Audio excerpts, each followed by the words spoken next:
back to my channel. Now today I'm going to be giving a review for the movie Aladdin.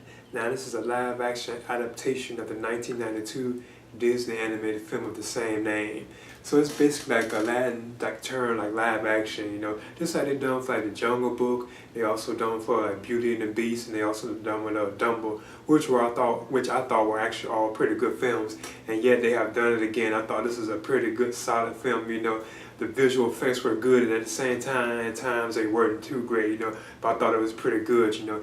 Now this is also directed by Guy Ritchie.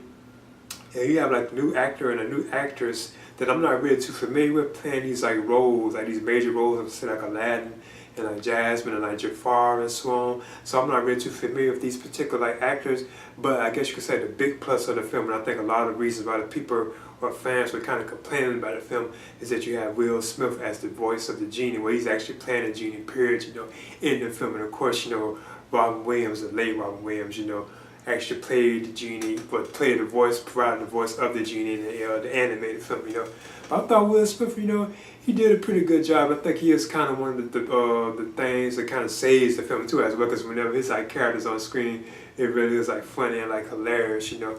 Now the story is actually the same as it was like in the animated film. You have like Aladdin, who's like a homeless young person who's like constantly on the streets, like stealing off and on, you know, with his like his monkey, you know. Then eventually he comes across like this like young girl who turns out to be a princess known as Jasmine, you know. But at first he doesn't know that she's actually Jasmine, you know. And then you have Jasmine, who has like her own like sad story, you know, but she's dealing with like her father being like I think the Sultan. And then you have like Jafar, you know, who wants to become the Sultan. He's actually like the antagonist of the film, the villain of the film, which we all know, you know.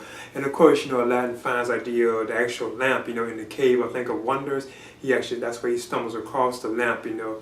And he releases the genie, you know, who can grant him like 3 wishes, you know, and so on. So I'm not going to go into all that because it's like spoiler territory, especially if I've never seen like the actual animated film, you know, which is pretty good too as well. But yeah, overall, I thought the film was like pretty fun and exciting, you know. I thought like the pace of it was pretty like fast, you know, it went by real quick, you know. And I thought the person they had cast as Aladdin, I think he's known as Mina Masood. I think that's how you pronounce it, because I'm really not too familiar with that actor, you know. I thought he played the role of Aladdin like pretty good, you know. But like I said, I'm not really too familiar with him. Then you have Naomi Scott, who was cast as Princess Jasmine, and I thought she played her role pretty well too as well. And then you also have I think Marwan Kenzari as Jafar, and he's the actual antagonist of the film, the villain of the film. I thought he did a pretty good job too. Then you have all the other characters. I'm not gonna really go into all of them because there's just like so many, you know. But yeah, it was nice actually seeing this actually being brought to life, you know, because I'm so familiar with like the world of Aladdin too, like the carpet, the genie, and all that, the look of it, like the bird and so on, all that. I forget his name, the parrot. I'm very familiar with those characters, so, and I'm so used to seeing them like in animated form, so it's actually cool seeing them being brought to real life. And I think that's still awesome. I'm looking forward to seeing more of these kind of films from Disney, you know. Plus another thing too, now I'm not really a big fan of like musicals. That's why I'm really like I'm not really too much of like a big Disney fan, but I've seen like a lot of the movies and I do like them, you know. I'm not too big on like the musicals and songs, and there's like tons of them here, you know. You know, like like tons like scenes with like Aladdin and Jasmine just singing on the genie, and then you can tell there's actually Will Smith actually playing his like giving his performance like his song, you know, his song. But it's still like cool, you know. It's interesting, you know, seeing that, you know. And visually, the film is stunning too as well. Like I said, there's times where the genie looks like very awesome. Like look how he looks like the genie himself. But there are times, you know, it's like, you know, you could tell they could have done a little better with the visual effects, you know. But it still hold up pretty good, you know.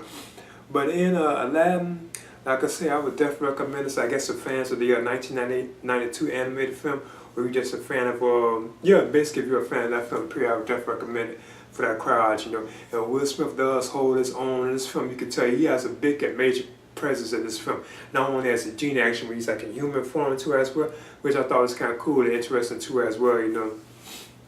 So yeah, in the end, Aladdin, I'm giving this a B-. And like I say, I'm sure most fans will enjoy it. If you're a fan of the animated film, you know, I'm sure you will enjoy it, you know. So I'm giving this film a B-. Please leave a comment and subscribe too as well.